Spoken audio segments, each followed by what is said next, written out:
Ndabaramukije bavandimwe banjye nkunda cyane. Uyu munsi ni kuwa mbere mu gitondo ku itariki 14 z'ukwezi kwa Nzeri umwaka w'ibihumbi 2020.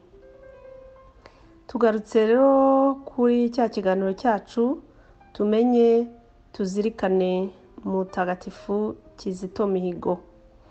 Nk'uko rero tubimenyereye uriye dutangiza agasengesho gato kugira ngo twishyire imbere y'Imana kandi ituyobore mu byo tuvuga no mu byo dutekereza. Yego, mbifurije ikaze muri iki kiganiro twongera kwibuka kuri uru rwibutso rukomeye mutagatifu wacu yadusigiye ngo tujye turuganiraho buri munsi. Igika icyo ari cyo cyose dusomye tugomba kugikuramo isomo, tugomba kugikuramo inyigisho zidukomeza muri uru rugendo rutagatifu natwe turimo, kugira ngo twitagatifuze tunyure inzira yanyuze maze natwe tuzagere aho yageze, kandi tuzambara ikamba nk'iryo nawe yambitswe, ko ndabizi neza ko ari twifuriza, ndabizi neza ko ari dusabira, ndabizi neza ko aduhanze amaso kugira ngo adufashe sekibiye kutuyobya inzira nziza, ahubwo tuba ariyo tugumamo. Uyu munsi rero reka ntangize agasengesho ka Bikira Mariya, kuko inyigisho turi bwigeho uyu munsi irerekeza kuri Kibeho no ku mubyeyi Bikira Mariya, ku mabonekerwa y'Ikibeho nk'uko yavuze nyine mu gitabo cye. Ku izina ry'Imana Data na Mwana na Roho Mutagatifu, amina. Turakuramutsa Mwamikazi Nyiribambe, turakuramya aho tubeshaho ukadushimisha ugatuma twizera. Twebwe impabe bene va turagwanyira dufite intimba, turagutakira duhagaritse umutima ko tukiri ahantu h'ibyago. None rero muvugizi wacu twiteho tugirire ibambe, kandi tumara guhabuka uzadusohoze kuri Yezu umwana wawe wubahwa. Bikira Mariya Nyiribambe utunganya ugatuza, amina. Bikira Mariya utasama mu cyaha, udusabire twese waguhungiraho. Bikira Mariya nyina wa Jambo, udusabire twese waguhungiraho. Bikira Mariya nyina wa Jambo, udusabire twese abaguhungiraho. Yego, ngo tumaze kwiyambaza umugeni wa Roho Mutagatifu, ngo turi kumwe kuko aho abari ntabwo batana, bari kumwe. Turaganira rero nabo kandi tubwirizwa nabo kugira ngo izi nyigisho tuba turimo zitugirira akamaro mu mibereho yacu isanzwe. Kizito Mihigo rero aravuga ati: Kibeho ni akarere ka gikristu cyane mu majyepfo y'u Rwanda, ariho navukiye ku itariki ya 25 Nyakanga 1981, nkabatizwa muri Kiliziya Gatulika. Nyuma y'ibyumweru bike maze kuvuka niho jenoside yo muri 1994 yansanze n'umuryango wanjye. Mutagatifu Kizito Mihigo agakomeza agira ati: Data Buguzi Augustine, diregiteri w'amashuri abanza ya Kibeho, yiciwe aho mu kwezi kwa kane, aho yari yanze gusiga nyina wari ukuze cyane, mu gihe ngewe n'abandi basigaye mu muryango wanjye twakwiriwe imishwaro ku misozi y'amajyepfo ngo tugerageze kujya i Burundi mu gihugu cy'abaturanyi tugenda n'amaguru. Ngaya amagambo yivugiye ubwe adusobanurira ibyabaye Kibeho, byabaye ku muryango we muri jenoside yakorewe Abatutsi mu 1994. Kuri uyu munsi rero ndagerageza kubanyuriramo bihuriranye ko iki gika kivuga kuri Kibeho ari njye ngisoma, ariho nkomoka hafi yaho nk'uko nabibasobanuriye, kandi nkaba narahakuriye, narahashyingiriwe. Mbese Kibeho hari amateka yanjye akomeye ku buryo ntajya nyibagirwa, ku buryo n'ababonekeye baho nyine benshi twabanagayo, narababwiye ko nshyingirwa rwose Alphonsine Mumureke yari fiye doneri wanjye, Natalia atashye ubukwe, bariya bose babonekewe bari banshyingiye rwose banyijihije, ari ubukwe bw'ikana ka Galileya. Niko bimeze nyine, ni urwibutso rwiza cyane ntazigera nibagirirwa muri Kibeho. Uko rero Mutagatifu Kizito Mihigo bivuga nibyo koko. Kibeho ukuntu nahabonye hari amateka adasanzwe. Burya ibintu by'Imana biba biri muri plane, biba biri mu ngengabihe, biba biteguye. Niyo ukurikije amateka yabyo usanga ari ibintu koko byateguwe, ibintu bidahubukiweho. Nk'urugero nabaha, Ikibeho nabonaga hari abakristu ntigeze mbona mu zindi paruwasi zari hafi aho. Hafi ya Kibeho hari paruwasi yitwa Muganza, iri muri komine Kivu, nayo twajyagayo tukahamenya tugasura abantu baho. Hakaba paruwasi ya Cyahinda, ni nayo nabatirijwemo rwose. Ikibeho nahagiye nkuze. Ubundi paruwasi yanjye bwite yari Cyahinda, nubwo Cyahinda iri muri Nyakizu, ariko yari ifite agace ka komine Mubuga na Shiri, naho hose hatagiraga amaparuwasi ahegereye. Twese twajyaga Cyahinda, niyo yari paruwasi yacu mbere hataraza izindi paruwasi nyinshi cyane. Rero izo paruwasi uko ari eshatu mbabwiye, Muganza, Kibeho na Cyahinda, bari bakoze ikintu bita duwayena. Ndumva abapadiri niba bari mu hano ubwo barumva icyo mvuze. Nanjye sinzi neza icyo baga batubwira, ariko batubwiraga ko bafite duwayena. Nuko batubwiraga ko izo paruwasi mbese zisa n'izifitanye nyine ubucuti, kuko zasaga n'izituranye. Ku buryo rero twabaga Kibeho, ariko abapadiri b'Ikibeho bakatubwira bati uyu munsi turajya gusuraho muri duwayena, turajya Cyahinda cyangwa se Muganza. Abashaka muze muduherekeze tujyeyo, tugiye gukora ibitaramo. Hakaba za misa tukazijyamo, hakaba iminsi mikuru ya Bikira Mariya y'abarejiyo do Marie, tukajyayo gutambagiza Bikira Mariya no kuvuga nyine amarozari yacu, ibintu nk'ibyo. Donc izo paruwasi zasaga n'izifatanya ubucuti budasanzwe. Ariko nyamara muri izo zombi nk'uko nabibabwiye, iyo nabonye rimwe abakristu badasanzwe banteraga ibyishimo bikomeye n'ab'Ikibeho. Ntumbaze impamvu nabonaga ab'Ikibeho ntibaduhukaga ku bukristu bwabo, bari bafite inkingi za mwamba nyine nk'abo ba papa wa Kizito, baririmbishaga mu kiliziya, ukamubona mu kiliziya neza nk'uko padiri ahajya atahasiba, n'undi ukabona nuko bimeze. Ukabona rwose ari abantu bafite ukwemera kwa kundi nyine kugaragarira n'amaso y'abantu, ukavuga uti bari abantu koko ni aba Yezu na Bikira Mariya. Ukwemera kwabo rero kwarantangaje cyane cyane ko abazi Kibeho cyane, hari imiryango myinshi y'abakristu baho bakomoka Kibeho aho ngaho mbabwiye, wasanga bafite nk'abana babiri bavindimwe cyangwa batatu bihaye Imana mu muryango umwe. Ibyo nta handi hantu nabibonye cyane usibye muri paruwasi Kibeho. Twaratemberaga turi n'abanyeshuri twigayo, twagera nk'ahantu ati abana bahaturi bati muze tujyane iwacu muri weekend turare. Twagera akatubwira ati mfite musaza wanjye w'umubikira na mukuru, musaza wanjye w'umupadiri na mukuru wanjye w'umubikira. Abana babiri bavindimwe bose, papa na mama wanyu bakabatanga bago bajye kwiha Imana. Ukumva nyine birasekeje ariko binashimishije. Nabibonye henshi ro mu ntuze nyine muri iyo paruwasi ya Kibeho, bari bafite ukwemera guteye ubwuzu, kandi n'undumva bigikomeza. Ikindi nababwira kuri Kibeho rero, nyine ubwo kuri muryango wa Kizito Mihigo sinkuvugaho byinshi cyane, nuva twaravuze igihe kirekire. Mama we na papa we b'abakristu nyine bameze nka Yosefu na Bikira Mariya, mbese ubona batowe n'Imana. Ntabwo rero byari bitangaje ko babyara umwana nka Kizito ufite ukwemera gukomeye nk'urutare, umwana uzavamo umutagatifu. Ikindi rero, paruwasi yabo yubatswe mu 1934, nayo bari barayituye Bikira Mariya nyina w'Imana. It was dedicated to Mary, Mother of God, kiliziya yaho.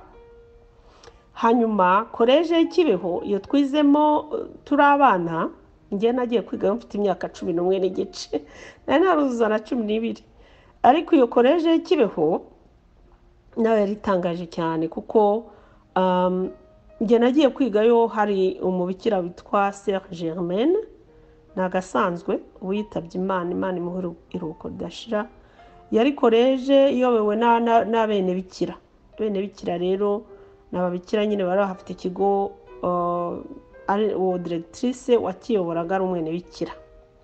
Icyo kigo rero hari muri koleje haje amabonekerwa n'undi kubasobanurira icyo kigo patron saint wacyo donc mutagatifu bari baratuye icyo kigo cya koleje ya Kibeho yari Bikira Mariya utasamanywe icyaha. Mwumve namwe ukuntu bitangaje. Nibuka ko twagiraga umunsi mukuru wa koleje y'Kibeho le 8 décembre ya buri mwaka itariki 8 z'ukwezi kwa 12 ya buri mwaka niwo wari umunsi mukuru w'ikigo cy'Kibeho kiriya nyine hari ababonekewe. Icyo gihe rero twariteguraga tugategura imbyino tugategura ibirori bikomeye noneho koleje ya Kibeho gatumira koleje y'Urunyombyi koleje ziri aho hafi aho bakaza tukifatanya bakaza kureba ibirori byacu ariko nyine byose byatangizwaga n'igitambo cya misa gikomeye cyane twiteguye twumva mbese ari ibirori nk'ibyo mu ijuru. Nubwo rero murabyumva ko koleje yari yaratuwe Bikira Mariya utasamanywe icyaha. Ikindi kintu gitangaje nanone kuri Kibeho nababwira nuko njya kuhiga n'umwana ariko ubwo nyine icyo kintu cyarahoraga nuko giye byantangaje ariko nza kubihuza n'ababonekerwa numva biranashimishije. Tujya kwiga natangajwe nuko ujya kwinjira muri koleje ya Kibeho ngo ndavuga kera ubundi barahinduye ibyo byose mvuga byavuyeho ariko ujya kwinjira uturutse mu muhanda uvindago uzamuka ujya kuri Kibeho hari ishusho y'umukobwa muremure mwiza cyane. Iyo shusho yari yarabumbwe n'umuprofeseri w'Kibeho witwaga John Bebwa wahigishaga. Iyo shusho arayibumba igira nziza mbese yari imeze nk'ikirangantego cya koleje ya Kibeho maze munsi y'iyo shusho ahandika amagambo akomeye. Amagambo yari yanditse mu Kilatini yari yanditse ngo koleje Kibeho hari handitse ngo koleje do Kibeho mu Gifaransa ariko handitse mu ntuze mu Kilatini ngo sedes sapientia. Sedes sapientia twaje kubaza tute sedes sapientia bivuga iki. Noneho baradusobanurira bati c'est le siège de la sagesse. Intebe ubwo twabyita mu Kinyarwanda asinzi ko nabitaradubiza mu Kinyarwanda ariko ubwo ndaza kubigeraho. Ibyo byose sedes sapiens ni intebe y'ubuhanga ubuhanga ariko buturuka ku Mana. Sedes sapientia tuvana icyicaro cy'ubuhanga intebe y'ubuhanga. Tekereza rero uwo mukobwa twamwitaga ngo Nyirangerurine numbaza aho byaturutse nasanze ariko bamwita ariko Nyangerurine yagumye aho abikirango cya koleje y'Kibeho noneho nakase uwo mukobwa n'umubikira cyangwa n'umukobwa gusa tukayoberwa. Ntumbaze niba John Bebwa mu mutwe we yararose akarota hari umuntu w'umukobwa w'umubikira mwiza uzabonekera muri icyo kigo ntago nzi uko yabitekereje abikora ariko ko yaranditseho ko ari siège de la sagesse murumva namwe icyo bivuga. Kibeho yabaye siège de la sagesse nyine muri izo profesi zahise kera. Nibuka ko ahari Nyirangerurine yaje no kuvaho Bikira Mariya amaze kuhabonekera ko dusubira mu ibonekerwa Nyirangerurine yari yavuyeho sinzi uhamukuye. Anyway noneho rero ubwo ayo ni amateka nababwiraga y'Kibeho nzi yagiye anyereka ibintu bidasanzwe byabaga Kibeho kwemera kudasanzwe ibintu byaho byose byareguriwe Bikira Mariya. Ikindi kintu nababwira rero iki Kibeho gitangaje hari umwaka wadutse les années 80 mu myaka za 80 hari amabandi yateye mu Rwanda hose agenda amenagura amashusho ya Bikira Mariya bavuga ngo ngo harimo zahabu ngo bashaka ngo kumena ishusho ya Bikira Mariya, ngo abazungu bazizanye babumbiyemo zahabu ngo tuyamene ngo twibemo za zahabu. Barayamenaguye, bamenagura ishusho ya Bikira Mariya y'Icyahinda, bamenagura ishusho ya Bikira Mariya y'Umuganza, bamenagura ishusho za Bikira Mariya ahantu hose, za Nyakibanda, za hehe, ahantu henshi. Ariko ishusho ya Bikira Mariya wari Ikibeho, inyuma y'iyo kuva y'ababikira bamene bikira, ayo mabandi ntabwo yayakoze, ntabwo bayikozeho. Iri muri nke cyane zarokotse iyo jenoside yakorewe Bikira Mariya nyine muri iyo myaka ya 80. Noneho rero Bikira Mariya twamukunda, tukatuvuga tuti abandi ba Bikira Mariya bose baragiye, hasigaye iwacu. Nibuka ko ni sakramento bitagatifu ryaratambagiraga ahantu hose, kuva kuri paruwasi aho ngaho ugacaho twari ducumbitse turi abakobwa imbere ya dispensaire, ukaza imbere y'iyo shusho ya Bikira Mariya, niho isakramento bitagatifu ryaruhukiraga. Ubwo rero Bikira Mariya Kibeho nicyo cyari ikimenyetso kitwereka ko arahari, ntazahava, nta n'uzamukoraho, kuko yicaye ku ntebe y'ubuhanga, yicaye ku ntebe ari siège de la sagesse, iri Kibeho, nk'uko uwo muprofeseri yabishyize mu buhanuzi atabizi. Nk'uko iyo koleji yaratuwe Bikira Mariya utasama mu cyaha, na paruwasi gaturwa Bikira Mariya nyina w'Imana. Ngayo nguko ayo n'amateka mbanyuremo muri make ya Kibeho. Hari ahantu hatangaje, nge narahakuriye maze no kuba umugore nahoraga njya kuhasura, narahakundaga cyane, kuko numvaga hampa ikintu ntabonera ahandi, ikintu cyo gusenga, numva mfite ferveur, numva mbese bishyitse ku mutima. Nta handi naboneraga iyo recueillement atari Kibeho. Nuko rero ni ayo mateka nari mvuze ya Kibeho kugira ngo mubyumve. Ariko ngarutse kuri Mutagatifu Kizito Mihigo wacu, nyine yavuga ko yavukiye nawe Kibeho. Ikindi nta kwibagirwa kimwerekeyeho nuko uyu mwaka yavutsemo ari nawo Bikira Mariya yaje kubonekera Kibeho. Urabona Kizito yavutse 25 Nyakanga 1981. Bikira Mariya we yaje kubonekera Alfonsina bwa mbere ku itariki ya 28 z'ukwa 11 1981. Kizito amaze amezi make cyane gusa avutse. Murumva rero ko ubuzima bwa Kizito ntabwo butandukanya n'ubuzima bw'amabonekerwa y'Ikibeho. Impamvu bitandukanya nuko n'umwana uvuka ku bakristo bakoreye paruwasi ku buryo butangaje, biyegurira Imana, ukabona ko biyegurira Imana rwose, gusenga kwabo no gukora kiliziya ari ibintu by'agahebuzo. Noneho ravukira n'ahantu nyine hatagatifu, anahavukira mu mwaka Bikira Mariya yaje kuhabonekera. Noneho ikintu cyantangaje nyine, urumva aya mabonekerwa atangira uyu mwana ari muto, twebwe twahoraga tuyakurikira umunsi ku wundi. Ubwo ndakeka Kizito yaraje no kuba mukuru, amabonekerwa yenda no gufunga kurangiza. Ariko iyo urebye imibereho ye, ukareba indirimbo yanditse, ibikorwa yakoze, ukuntu yabayeho yitangira ikintu cy'ubumwe n'ubwiyunge, kandi bukaba bwari mu butumwa bukomeye Bikira Mariya yatuzana Kibeho, kubera ko yabonaga ko amakimbirane hagati y'amoko, uturere, ibintu byari mu Rwanda bibi cyane, bizakora ishyano, bigakora na bigatera jenoside yo kwicana. Bikira Mariya abonekeye abo bana, abereka amaraso menshi ameneka. Rwose ndabyibuka hari ibibonekerwa rimwe twari turimo, abwira abana ati nyamara uyu musozi muhagazeho niwo uzamenekaho amaraso menshi cyane kurenza indi misozi yose yo mu Rwanda.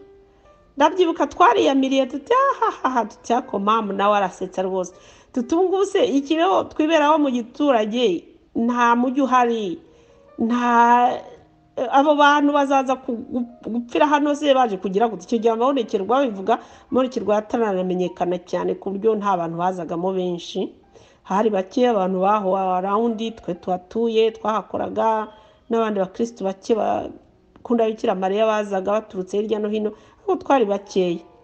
Noneho rero abantu bagatangira kuvuga ngo ubuse ngo uyu musozi w'igiturage ngo abantu ngo Bikira Mariya kuva ngo hazapfa se bazaba baje kubonekerwa se inkuba ikubita baje kubonekerana. Icyo gihe n'uwo twava ko hapfuye abantu benshi cyane.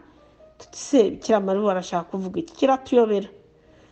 Nuko nyuma y'abonekerwa twabaza abo bana, nkanjye bazaga kunsura nkora, kaza no muri shamburi wanjye tukaganira, nkavuga ko Alphonse birya mwabonye ni ibiki, mbwira ibintu wabonaga kugira ngo urire bigeze hariya. Umwana ukabona mbese abuze uko agusobanurira, akavuga ati mva ibintu birakomeye. Ukicara ukamutega amatwi ibyo avuga kumara nka filime ari kukubwira, si ibi bintu ari kuvuga ubu bizabaho. Tukabihindura nk'ibikino, akavuga ati nimusenge cyane, muvuge rozari buri munsi, nimugire gutya tukafata Bikira Mariya arakabye. Turasenga buri munsi, nose aragira ngo dusenge inshuro zingahe, nose aragira ngo dute ibyo twakoraga tujye tujya gusenga gusa munsi nijoro. Ariko icyabaga kimubabaza twaje kukimenya nyuma, twaje kubyumva nyuma byose ko ibyo yavugaga byari ukuri, ahubwo dusaba imbabazi ko twarakeresheje ubutumwa twahawe. Nuko rero ko byaje kugenda kugira ngo ubuhanuzi bwuzuzwe kibeho muri jenoside y'Abatutsi, baje guhungira Abatutsi bose batuye muri Nyaruguru aho ngaho muri komine Mubuga n'izindi ziyegereye, baje guhungira muri iyo kiliziya y'Kibeho bagira ngo niho buhungiro bumeze neza ntacyo baba, ariko babatsinzemo bose uko bakabaye. Barenga nk'ibihumbi nka bingahe bitanu, bamwe imbere abandi bazengurutse kiliziya, hamwe zirabica zirabarimbura zirabamara. Nuko ubwo habahaguye Abatutsi aho ni Kibeho kuri wa musozi twari duhagazeho. Ntihashize umwaka cyangwa ni 2 bya byose ubanza ari muri 90, ubwo Abatutsi bapfuye muri 94, ndakeka umwaka kuri cyo 95. Impunzi zari zarahungiye imbere z'Abahutu zaratinye ko RPF yafashe ubutegetsi, wenda bumvise ko baza bica, baravuga ati natwe duhungire ahandi habonekewe, turebe ko twagira ubuhungiro wenda hafi yahabonekewe, tunasenge tugume hamwe, tube hamwe, tubanze turebe iyi RPF kuyobora igihugu. Turi kumva bavuga ko bagenda bica abantu. Ntibahahungiye ari Abahutu bagera nko ku Abahutu n'Abatutsi, harimo n'Abatutsi. Bwo iyo mvuze n'Abatutsi mba mvuze za famille mixed, abagore bashatse mu Abatutsi bashatse mu Bahutu, Abahutukazi bashatse mu Batutsi, abantu bavangavanze bose bagiye Ikibeho. Of course harimo n'Abahutu pire, birumvikana Abahutu batavanze bari benshi batinya nyine iyo RPF, kimwe n'Abatutsi batigeze bafasha RPF nayo bumvaga bayitinye, bakigumanira n'Abahutu bene wabo bamenyeranye guturana ku misozi. Ubwo rero bagiye bikubira aho ngaho nyine Kibeho, banza hari n'ingabo ngo za Loni bagira ngo wenda z'aba Australian bagira ngo zirabarinda. Nuko RPF igaba igitero iragendera bagota inkambi itsinda mwabo abo bantu 8,000 banza ngo hararokotse Mbarwa, cyangwa Mbarwa zarokowe n'Imana gusa. Ngayo nguko kuri uwo musozi umwe hagoyeho Abatutsi batabarika, kuri uwo musozi umwe hagwaho Abahutu batabarika. Ibyabaye Kibeho rero nkuko Bikira Mariya yatubwiye nta handi hantu byabaye. N'ahandi bapfushije abantu yego, izindi paruwasi zose bagiye bayicaramo abantu, ariko nta hantu na hato higeze hagwa impunzi zingana z'Abahutu n'iz'Abatutsi uziteranije. Ni wa musozi nyine yahanuye ko uzanywa amaraso menshi kurenza indi misozi iyo mu Rwanda. Nuko byagenze. Maze kubyumva rero niho navuze bana ibyo bavugaga noneho ndabyumvise, ko nabyumvise gihe narahunze maze kubera ko bahica Abatutsi. Nagiye gusura kiliziya ndareba ukuntu babishe, bahanuza n'amashusho y'inzira y'umusaraba. Satani yari yateye n'ababohoje igihugu rero nabo baraza Satani nka Satani za mbere bakora bimwe bose. Ngayo nguko tugarutse rero kuri mutagatifu wacu Kizito Mubare, natambikire kugira ngo mbabwire amateka y'iwabo ari naho iwacu, kugira ngo mwumve nyine ibyabaye n'ibyo Bikira Mariya duhanuriraga. Ndagaruka kuri uyu munsi isomo rinini rikomeye ashaka kutwigisha. Urabona ahangaha yavuze ati Data Augustine, directeur w'amashuri abanza ya Kibeho, yiciwe aho mu kwezi kwa 4 aho yari yanze gusiga nyina wari ukuze cyane. mumbabarire dufate isegonda imwe tuzirikane uwo mubyeyi Augustine Buguzi wanze gusiga nyina ushaje akemera akamupfira bagapfana. Mumbabarire tumuzirikane isegonda imwe.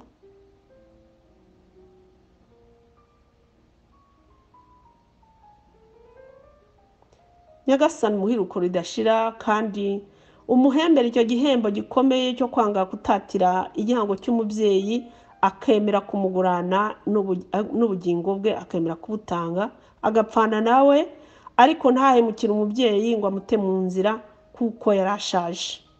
Isomo ry'uyu munsi tukuramo twigiye ku mubyeyi wa Kizito Mihigo ni ukumenya kubaha ababyeyi, tukemera no kuba twatanga ubuzima bwacu tukabitangira cyangwa tugapfana nawe bibaye ngombwa, ariko ntiduhemuze ababyeyi batubyaye. Irindi somo rikomeye cyane ari naho nshaka guha kwibutsa umuntu utandukanye Yezu na Bikira Mariya nta kintu ubukozi.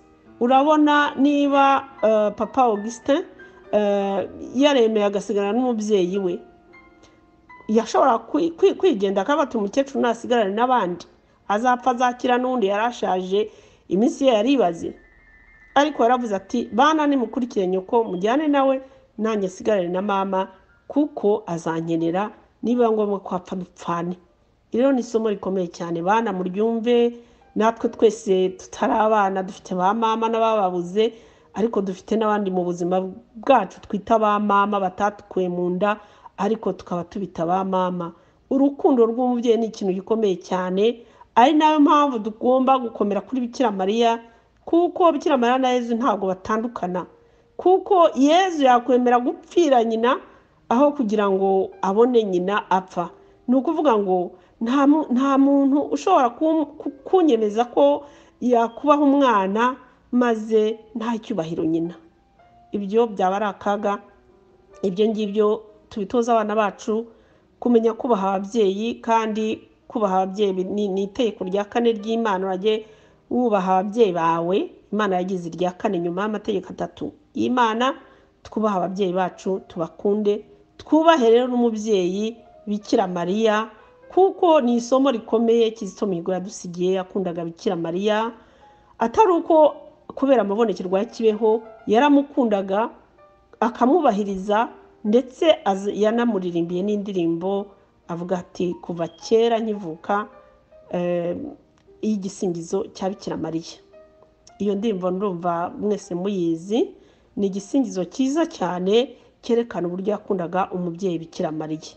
Dukunda ababyeyi bacu rero, dukunda umubyeyi wa Yezu Kristo. Niba dukunda Kristo by'ukuri, dukunde abandi, ariko tumenye ko kubaha ababyeyi byo ni inshingano kandi tuzanabazwa.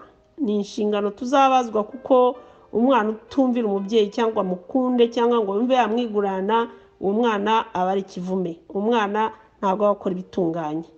Dukunde rero ababyeyi bacu, kandi dukunde na nyina w'Imana, kuko mama w'Imana ni mama wacu, kandi utamukunze niwe nzira ngufi igana ijuru, utamukunze anyura inzira ndende. Nuko rero Kibeho yacu tuyikunde, tuyikomereho. Ndizera yuko abo mu muryango mutagatifu wa Kizito Mihigo, umuryango remezo, n'aba KMP n'abakristo bose, twese tuzakoranira hamwe kuri uyu munsi ugiye kuza wa 28 Novembre, twibuka amabonekerwa, tukawizihiza nk'uko Kizito atahwemaga kuyizihiza mu buzima bwe. Mwese murabizi ko Kizito Mihigo buri 28 z'ukwa 11 za buri mwaka yajyaga Kibeho gutaramana n'abakristo kugira ngo yizihize nyina wa Jambo.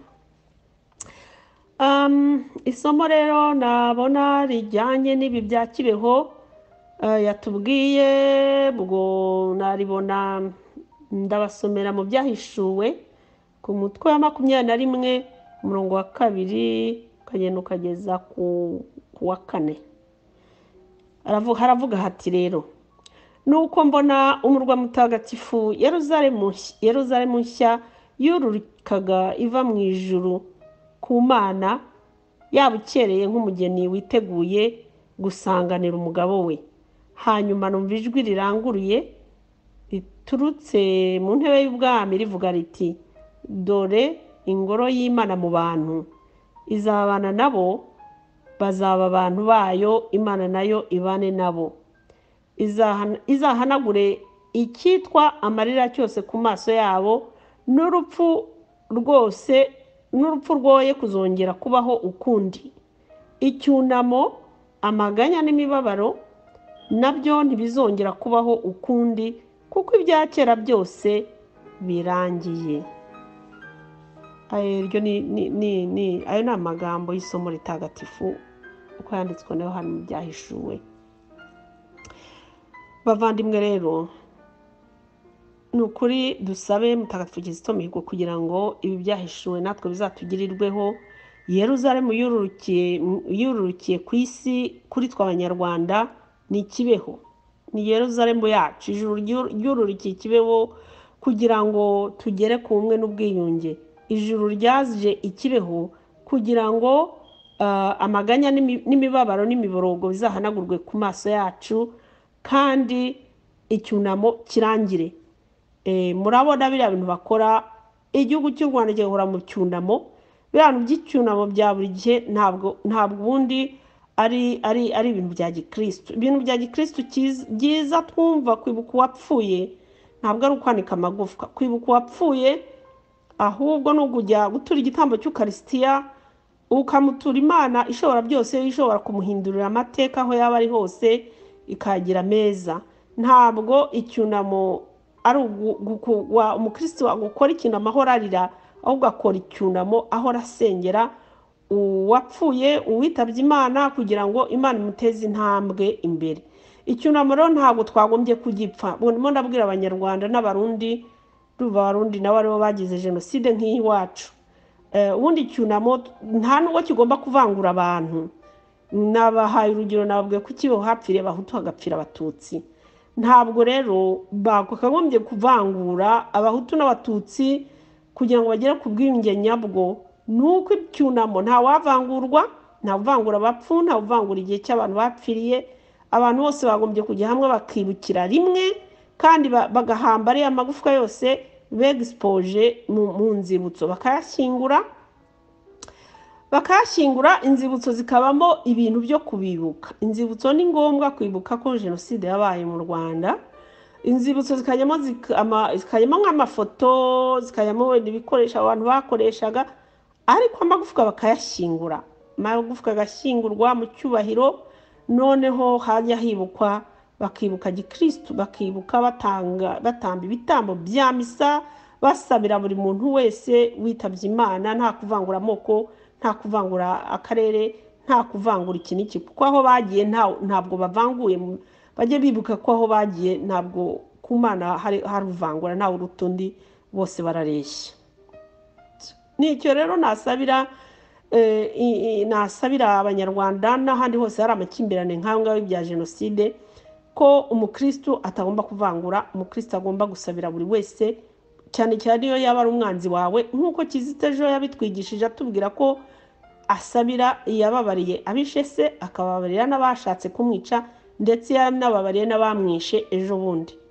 Ibyo rero mumfashe urwo rugamba, turufashe Mutagatifu Kizito Mihigo, ko nirwo yitangiye kubabarira bose, kwibuka bose utavanguye, kandi no kugira ngo abantu bose bakore ibitagatifuje, apana ibintu byo kwegispoza amagufwa y'abapfuye aho washyinguye ngo ujye ubibukira mu gitambo cya misa.